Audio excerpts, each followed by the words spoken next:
भारत की शान।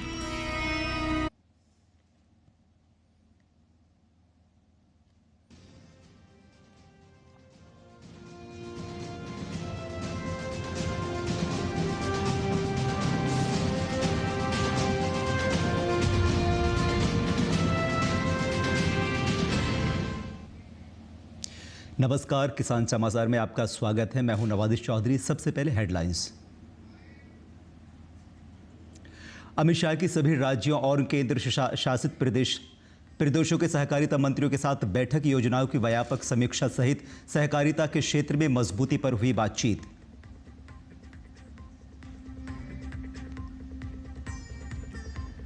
मन की बात की 123वीं कड़ी में पीएम मोदी ने की मिशन फॉर मिलियन ट्रीज अभियान की सराहना। कहा, सिंदूर वन है अभियान की खास बात, यह वन ऑपरेशन सिंदूर के वीरों को समर्पित। देश की 64% से अधिक आबादी को मिल रहा है सामाजिक सुरक्षा का लाभ। पीएम मोदी ने मन की बात में कहा, देश के लगभग 95 करोड़ लोगों ने उठाया किसी न किसी सामाजिक सुरक्षा योजना का लाभ। केंद्रीय सहकारिता मंत्री अमित शाह ने तेलंगाना में किया राष्ट्रीय हल्दी बोर्ड मुख्यालय का उद्घाटन। कहा, सरकार ने 2030 तक हल्दी के निर्यात को $1 अरब अमेरिकी डॉलर तक पहुंचाने का रखा है लक्ष्य।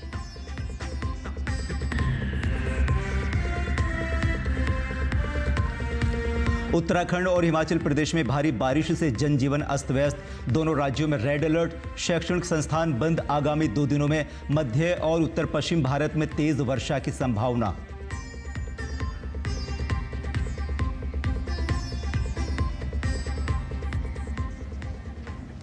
दिल्ली में सभी राज्यों और केंद्र शासित प्रदेशों के सहकारिता मंत्रियों के साथ मंथन बैठक हुई। इस बैठक की अध्यक्षता सहकारिता मंत्री अमित शाह ने की। इस बैठक में विभिन्न राज्यों के सहकारिता मंत्रियों के साथ साथ सहकारिता विभाग के अतिरिक्त मुख्य सचिव, प्रमुख सचिव और सचिव भी शामिल हुए। बैठक में सहकारिता क्षेत्र को मजबूत करने और भविष्य की कार्य योजना पर चर्चा की गई। साथ ही सहकारी क्षेत्र में मानव संसाधन विकास, प्रशिक्षण, क्षमता और निर्माण और त्रिभुवन सहकारी यूनिवर्सिटी की स्थापना को लेकर भी विचार विमर्श हुआ। यह बैठक प्रधानमंत्री नरेंद्र मोदी के सहकार से समृद्धि के दृष्टिकोण को सामूहिक प्रयासों के माध्यम से आगे बढ़ाने के लिए साझा समझ और समन्वित रणनीति विकसित करने में मदद करेगी।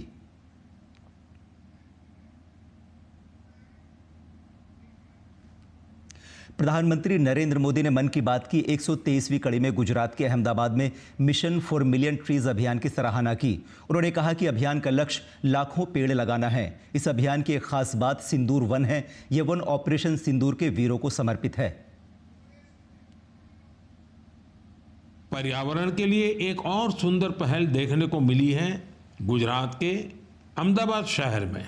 यहां नगर निगम ने मिशन फॉर मिलियन ट्रीज अभियान शुरू किया है। लक्ष्य है लाखों पेड़ लगाना। इस अभियान की एक खास बात है सिंदूर वन। यह वन ऑपरेशन सिंदूर के वीरों को समर्पित है। सिंदूर के पौधे उन बहादुरों की याद में लगाए जा रहे हैं जिन्होंने देश के लिए सब कुछ समर्पित कर दिया। यहाँ एक और अभियान को नई गति दी जा रही है, एक पेड़ मां के नाम। इस अभियान के तहत देश में करोड़ों पेड़ लगाए जा चुके हैं। आप भी अपने आप के गांव या शहर में चल रहे ऐसे अभियान में जरूर हिस्सा लीजिए। मन की बात की 123वीं कड़ी में पीएम मोदी ने जोर देते हुए कहा कि आज भारत स्वास्थ्य से लेकर सामाजिक सुरक्षा तक हर क्षेत्र में परिपूर्णता की भावना को लेकर आगे बढ़ रहा है। प्रधानमंत्री ने अंतर्राष्ट्रीय श्रम संगठन की रिपोर्ट का जिक्र करते हुए कहा कि देश की 64% से अधिक आबादी अब किसी न किसी सामाजिक सुरक्षा लाभ के दायरे में है। पीएम ने कहा कि देश में लगभग 95 करोड़ लोगों को किसी न किसी सामाजिक सुरक्षा योजना का लाभ मिल रहा है, जो दुनिया की सबसे बड़ी कवरेज है। आज भारत में ज्यादातर आबादी किसी न किसी सोशल प्रोटेक्शन बेनिफिट का फायदा उठा रही है। और अभी हाल ही में इंटरनेशनल लेबर ऑर्गेनाइजेशन ILO की बड़ी अहम रिपोर्ट आई है। इस रिपोर्ट में कहा गया है कि भारत की 64%, 64% से ज्यादा आबादी को अब कोई न कोई सोशल प्रोटेक्शन बेनिफिट जरूर मिल रहा है।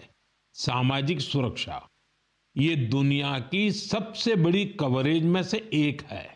आज देश के लगभग 95 करोड़ 95 करोड़ लोग किसी ना किसी सोशल सिक्योरिटी योजना का लाभ पा रहे हैं, जबकि 2015 तक 25 करोड़ से भी कम लोगों तक सरकारी योजनाएं पहुंच पाती थी। स्वास्थ्य से लेकर सामाजिक सुरक्षा तक हर क्षेत्र में देश सैचुरेशन की भावना से आगे बढ़ रहा है।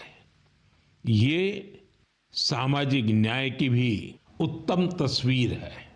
इन सफलताओं ने एक विश्वास जगाया है कि आने वाला समय और बेहतर होगा। केंद्रीय गृह एवं सहकारिता मंत्री अमित शाह ने रविवार को तेलंगाना दौरे के दौरान निजामाबाद में राष्ट्रीय हल्दी बोर्ड मुख्यालय का उद्घाटन किया। निजामाबाद में हल्दी किसानों की हल्दी बोर्ड की स्थापना एक प्रमुख मांग रही है, जिसे अब पूरा किया गया है। गौरतलब है कि भारत सरकार का लक्ष्य 2030 तक हल्दी के निर्यात को 1 अरब अमेरिकी डॉलर तक बढ़ाना है। इस मौके पर अमित शाह ने कहा कि निजामाबाद को हल्दी की राजधानी के रूप में जाना जाता है और मुख्यालय बनने से यहाँ की हल्दी पूरी दुनिया में पहुंचेगी। अपना ये निजामाबाद कई दशकों से हल्दी की राजधानी के रूप में जाना जाता है। यहाँ के किसान हल्दी सदियों से उगाते हैं, मगर उसको वैश्विक बाजार जितना मिलना चाहिए इतना दुनिया के बाजार में आपका हल्दी नहीं जाता है। ये बोर्ड बनने से 3-4 साल में ही निजामाबाद की हल्दी दुनिया के ज्यादातर देशों में पहुंचेगी, इसका मुझे विश्वास है। अमित शाह ने कहा कि प्रधानमंत्री ने 2023 के तेलंगाना विधानसभा चुनाव के समय हल्दी बोर्ड की घोषणा की थी। अब हल्दी के किसान बिचौलियों के भरोसे नहीं रहेंगे। 2023 के चुनाव के दौरान मोदी जी ने यहां पर तेलंगाना में हल्दी बोर्ड की घोषणा की थी। अक्टूबर 23 में इसकी अधिसूचना जारी की, 25 में इसको शुरू किया और आज 29 जून 2025 को इसका टेम्पररी हेडक्वार्टर भी हमने चालू करने का काम कर दिया है। और अब हल्दी बोर्ड विधिवत रूप से काम चालू करने के बाद हल्दी के किसान बिचौलियों के भरोसे नहीं रहेंगे। इस दौरान अमित शाह ने कहा कि भारत सरकार ने 2030 तक हल्दी के निर्यात को 1 अरब अमेरिकी डॉलर तक पहुंचाने का लक्ष्य रखा है। भारत सरकार ने 2030 तक $1 बिलियन के हल्दी के निर्यात का, एक्सपोर्ट का लक्ष्य रखा है और अंतर्राष्ट्रीय मंचों पर $1 बिलियन के एक्सपोर्ट के लक्ष्य को अचीव करने की हमने पूरी तैयारी भी की। ये जो बोर्ड बनेगा, ये हल्दी की ज्यादा से ज्यादा कीमत हल्दी के किसानों तक पहुंचे, इसके लिए काम करेगा। इंटरनेशनल मार्केट में हल्दी की खपत को बढ़ाने के लिए प्रचार प्रसार करेगा। संभावित बाजार में भारत की हल्दी के अंदर जो औषधीय गुण है, इसका भी प्रचार प्रसार करेगा। उनकी गुणवत्ता और सुरक्षा मानांक विश्व स्तर के हो, इस प्रकार का पैकिंग की भी शुरुआत करेंगे। किसानों को हल्दी खेत से कैसे निकालनी, जिससे एक्सपोर्ट में कोई बाधा ना आए, इसका प्रशिक्षण और कौशल विकास, इसकी ट्रेनिंग देने का भी काम करेंगे और हल्दी के स्वास्थ्यवर्धक गुणों पर हम रिसर्च एंड डेवलपमेंट कर उसको विश्व के लिए प्रस्तावित करने का काम करेंगे। केंद्रीय पर्यावरण, वन और जलवायु परिवर्तन मंत्रालय ने कृषि भूमि में पेड़ों की कटाई के लिए आदर्श नियम जारी किए हैं, जिसका उद्देश्य लकड़ी आधारित उत्पादों के निर्यात को बढ़ावा देना है। ये नियम वृक्ष आधारित खेती में शामिल लोगों के लिए व्यापार करने में आसानी को बढ़ावा देने के लिए बनाए गए हैं। इसका उद्देश्य नियामक ढांचे को सरल बनाने और कृषि वानिकी को बढ़ावा देने में राज्यों और केंद्र शासित प्रदेशों का समर्थन करना है। इससे किसानों की आय दोगुनी करने, वन क्षेत्र के बाहर वृक्षारोपण बढ़ाने और जलवायु परिवर्तन को कम करने में मदद मिलेगी। मध्य प्रदेश का गुना जिला गुलाबों की नगरी के रूप में देश में नई पहचान बनाता जा रहा है। अभी गुना के 20-25 किसान उद्यानिकी विभाग और एनबीसी के सहयोग से गुलाब की खेती कर जयपुर और देश की राजधानी दिल्ली में अपनी पहचान बना रहे हैं। अब गुना के गुलाब को लंदन और पेरिस तक पहुंचाने के प्रयास प्रारंभ हो गए हैं। जल्द ही इसकी महक लंदन और पेरिस के बाजार में बिखरेगी। गुलाब की खेती करने वाले किसानों की आमदनी बढ़ाने एवं इससे अंतर्राष्ट्रीय पहचान दिलाने के लिए मध्य प्रदेश औद्योगिक विकास निगम MPIDC को भी आगे आ गया है। आगामी 16 जुलाई को MPIDC एक्सपर्ट्स की टीम गुना का भ्रमण करेगी। टीम में शामिल विशेषज्ञ किसानों को एक्सपर्ट्स की संभावना के साथ एक्सपोर्ट करने में आने वाली फॉर्मेलिटीज़ के लिए तैयार करेंगे। MPIDC किसानों का एक्सपोर्टर्स के साथ समन्वय स्थापित करने में भी सहयोग करेगा। इससे गुना का गुलाब पुणे और बेंगलुरु की तर्ज पर पेरिस, लंदन में अपनी खुशबू फैला सकेगा। वर्तमान में गुना जिले में 20 से 25 किसान लगभग 25 एकड़ जमीन में गुलाब की खेती कर रहे हैं। एक आकलन के अनुसार 1 एकड़ में एक किसान 1 वर्ष में गुलाब की खेती से 10 से 12 लाख शुद्ध मुनाफा कमा लेता है। किसानों की सिंचाई की सुविधा उपलब्ध कराने के साथ ही फसलों की लागत कम करने के लिए सरकार द्वारा किसानों को सब्सिडी पर सोलर पंप उपलब्ध कराए जा रहे हैं। इसी कड़ी में मध्य प्रदेश सरकार द्वारा किसानों को सब्सिडी पर सोलर पंप उपलब्ध कराने के लिए प्रधानमंत्री कृषक मित्र सूर्य योजना शुरू की गई है। 28 जून को योजना के तहत किसानों को सब्सिडी पर सोलर पंप उपलब्ध कराने के लिए पोर्टल शुरू किया गया था। मुख्यमंत्री डॉक्टर मोहन यादव ने कहा कि सबके कल्याण के लिए हमारी सरकार लगातार काम कर रही है। उन्होंने कहा कि किसानों के खेती में सिंचाई के लिए पर्याप्त जल, PM किसान सम्मान निधि, मौसम की मार और कीट प्रयोग से सुरक्षा कवच देते हुए फसल योजना जैसी सुविधाओं के साथ अब हमारी सरकार किसानों को सोलर पंप देने जा रही है। इन सोलर पंपों के लिए किसान अपनी ज़रूरत के अनुसार सौर ऊर्जा से बिजली पैदा कर अपने खेतों में सिंचाई कर सकेंगे। मुख्यमंत्री ने कहा कि प्रधानमंत्री कृषक मित्र सूर्य योजना के तहत किसानों को 90% अनुदान पर 5 हॉर्स पावर से लेकर 10 हॉर्स पावर तक के सोलर पंप दिए जाएंगे। उन्होंने कहा कि हमारी सरकार किसानों को 5 हॉर्स पावर का सोलर पंप मात्र 30,000 रुपये में, 7.5 हॉर्स पावर का पंप 41,000 रुपये में और 10 हॉर्स पावर का सोलर पंप मात्र 58,000 रुपये में मुहैया कराएगी।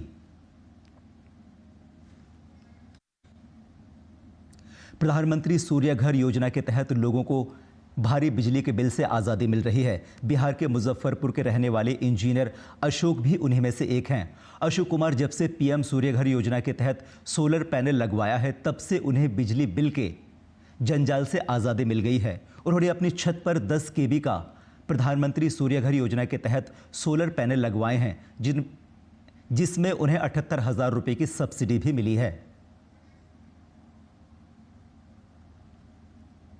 प्रधानमंत्री सूर्य घर योजना के अंतर्गत मैंने इस स्कीम को लगाया है और ये केंद्र सरकार की बहुत ही अच्छी योजना है। मैंने अप्लाई किया और उन्होंने आकर के, मुजफ्फरपुर की एक एजेंसी है जो यहाँ कलमा छुपरी है, उन्होंने आकर के यहाँ पर देखा, साइट लगाया। 78,000 का गवर्नमेंट की सब्सिडी है जो सेंट्रल गवर्नमेंट देती है। इसलिए इस योजना को व्यापक रूप से फैलाया जाए ताकि ये बहुत ही अच्छी योजना है और मुझे लगता है कि इस योजना को अगर इम्प्लीमेंट किया जाए तो जो इजराइल ने इतने छोटे देश होकर के अपनी ग्रोथ बढ़ाई है, इंडिया की इकोनॉमी तीसरी क्या दूसरी भी हो सकती है। अगले 10 साल के अंदर में ये विश्व का दूसरा इकोनॉमी अर्थव्यवस्था हो सकता है। देश में इस साल मानसून ने तय समय से पहले दस्तक दे दी है। भारी बारिश से मैदानों से लेकर पहाड़ों तक हाहाकार मचा हुआ है। मौसम विभाग के मुताबिक दक्षिण पश्चिम मानसून ने 29 जून तक पूरे देश को कवर कर लिया, जो सामान्य तारीख 8 जुलाई से 9 दिन पहले है। दिल्ली, बिहार, उत्तराखंड, हिमाचल प्रदेश समेत अन्य राज्यों में भी भारी बारिश हो रही है। देश के कई क्षेत्रों में बाढ़, भूस्खलन और बादल फटने जैसी स्थिति है। मौसम विभाग ने भी अगले 48 घंटों के लिए कई राज्यों में भारी बारिश और वज्रपात की चेतावनी जारी की है। मौसम विभाग ने दिल्ली के लिए 1 और 2 जुलाई के लिए येलो अलर्ट जारी किया है। वहीं बिहार के पटना, गया, बांका और औरंगाबाद जैसे जिलों में भारी बारिश ने तबाही मचा रखी है। मौसम विभाग ने बिहार के 10 जिलों के लिए भारी बारिश और वज्रपात का रेड अलर्ट जारी किया है। वहीं पंजाब, हरियाणा के लिए भी ऑरेंज अलर्ट जारी किया गया है।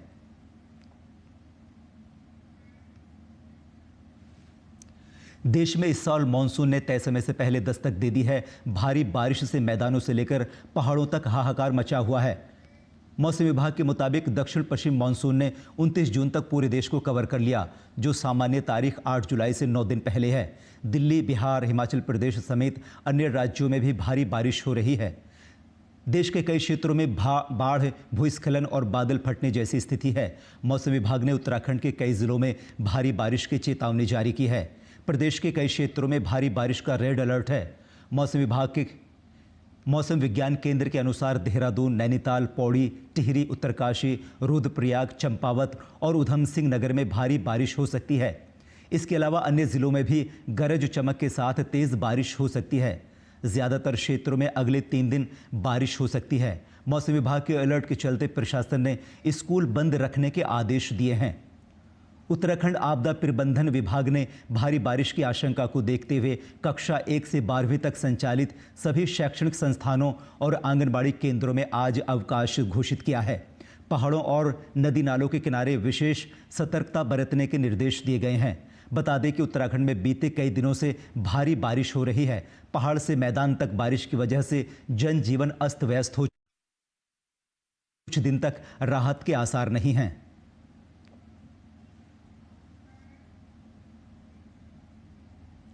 हिमाचल प्रदेश में भारी बारिश कहर बरपा कर रही है। यहां भी कई इलाकों में रेड अलर्ट है। मुख्यमंत्री ठाकुर सुखविंदर सिंह सुक्खू के निर्देश पर राज्य के कुछ जिलों में भारी वर्षा की चेतावनी को देखते हुए संबंधित जिलों में आज स्कूल बंद हैं। मौसम विभाग के अनुसार राज्य में अगले 24 घंटों के दौरान व्यापक वर्षा गतिविधि की संभावना जताई गई है। पिछले 24 घंटों में हुई भारी बारिश और आगामी समय में संभावित भारी से बहुत भारी वर्षा को ध्यान में रखते हुए मौसम विभाग ने जिला सोलन, सिरमौर, कांगड़ा और मंडी के लिए रेड अलर्ट जारी किया है। राज्य सरकार स्थिति पर लगातार नजर रखे हुए है और लोगों से अपील की है कि वो स्थानीय प्रशासन द्वारा जारी निर्देशों का पालन करें।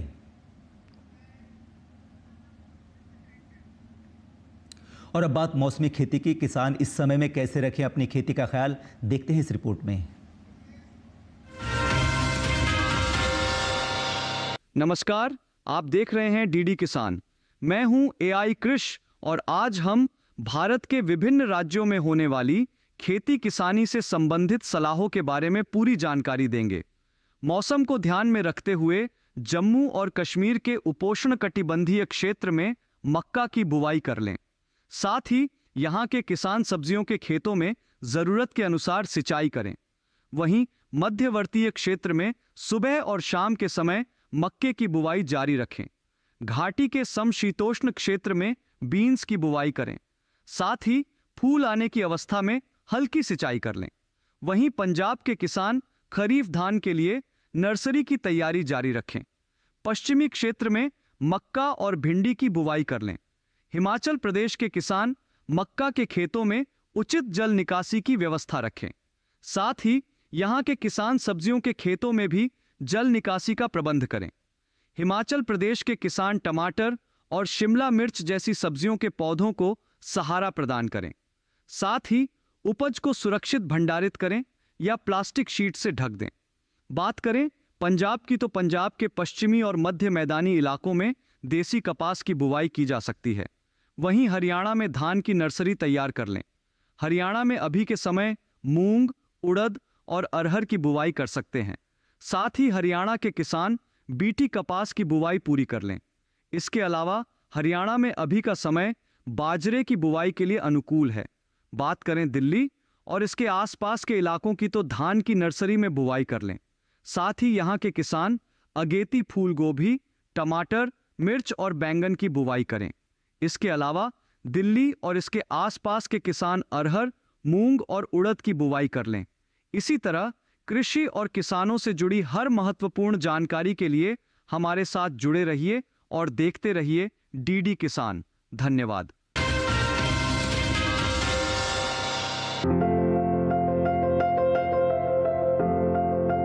यह मौसम खीरे की बुआई के लिए अनुकूल है। खीरे की बुआई फरवरी, मार्च और जून जुलाई में की जा सकती है। किसान खीरे की कई किस्मों की बुआई इस समय कर सकते हैं, जैसे पूसा उदय।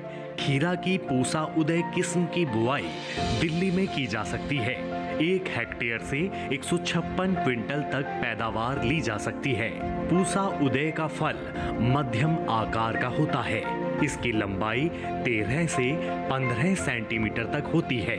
इसका रंग हल्का हरा होता है और निचले भाग से 1/3 भाग तक सफेद हरी धारियां होती हैं। छिलका नरम होता है। इसके अलावा किसान पूसा बरखा की बुआई कर सकते हैं। यह किस्म भी दिल्ली में लगाने के लिए काफी अनुकूल है। 1 हेक्टेयर से 185 क्विंटल तक फसल ली जा सकती है। खीरे की बुआई से पहले खेतों को अच्छी तरह तैयार कर ले। खीरे की बुआई के लिए 1 हेक्टेयर के लिए 2 से 2.5 किलो बीज पर्याप्त है। बुआई करते समय पंक्ति से पंक्ति की दूरी 150 सेंटीमीटर और बेल से बेल की दूरी 60 सेंटीमीटर रखें।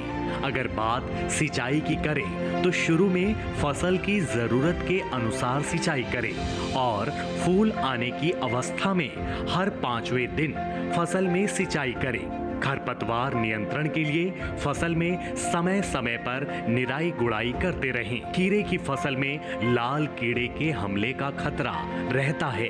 लाल कीड़े से फसल को बचाने के लिए कार्बारिल दवा की 1 से 2 ग्राम मात्रा को 1 लीटर पानी में मिलाकर कीट प्रभावित जगह पर छिड़काव करें। लाल कीड़े के अलावा खीरे की फसल में फल मक्खी का हमला भी हो सकता है। फल मक्खी से बचाव के लिए मेलाथियान 50 EC दवा की 2 मिलीलीटर यानी 2 छोटे चम्मच मात्रा को 1 लीटर पानी में मिलाकर कीट प्रभावित जगह पर छिड़काव करें। ध्यान रखें कि इन दवाओं का उपयोग विशेषज्ञों की सलाह से ही करें।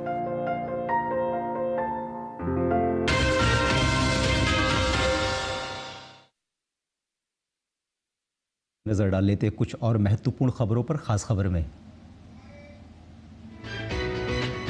कोलकाता के लॉ कॉलेज में हुई दरिंदगी पर बीजेपी की ओर से गठित 4 सदस्यीय जांच समिति कोलकाता में घटनास्थल का दौरा करने के बाद सत्य तथ्य की रिपोर्ट पार्टी अध्यक्ष जेपी नड्डा को सौंपेगी।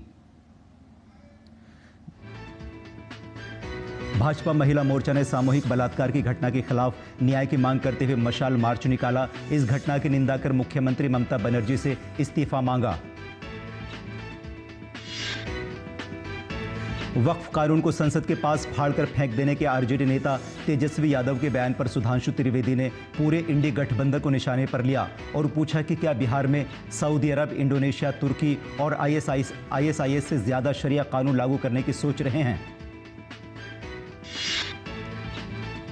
प्रधानमंत्री नरेंद्र मोदी के आवास को लेकर अरविंद केजरीवाल के बयान पर बीजेपी ने पलटवार किया है। बीजेपी ने कहा कि आप पार्टी की कब्जे वाली मानसिकता है।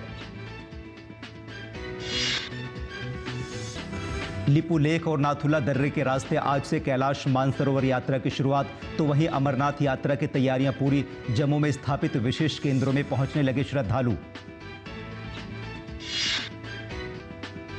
आगामी 3 जुलाई से शुरू होने वाली अमरनाथ यात्रा के दौरान सुरक्षा सुनिश्चित करने के लिए भारतीय सेना, सीआरपीएफ, जम्मू कश्मीर पुलिस और जम्मू कश्मीर राज्य आपदा प्रतिक्रिया बल ने एक संयुक्त मॉक भूस्खलन अभ्यास आयोजित किया। भारतीय रेलवे जल्द ही एक नया आधुनिक पैसेंजर रिजर्वेशन सिस्टम लेकर आ रहा है, जो 1 मिनट में 1.5 लाख से ज्यादा टिकट बनाने की क्षमता रखेगा। नया सिस्टम दिसंबर 2025 तक तैयार हो जाएगा। किसान समाचार में आज बस इतना ही। अनुमति दीजिए। नमस्कार।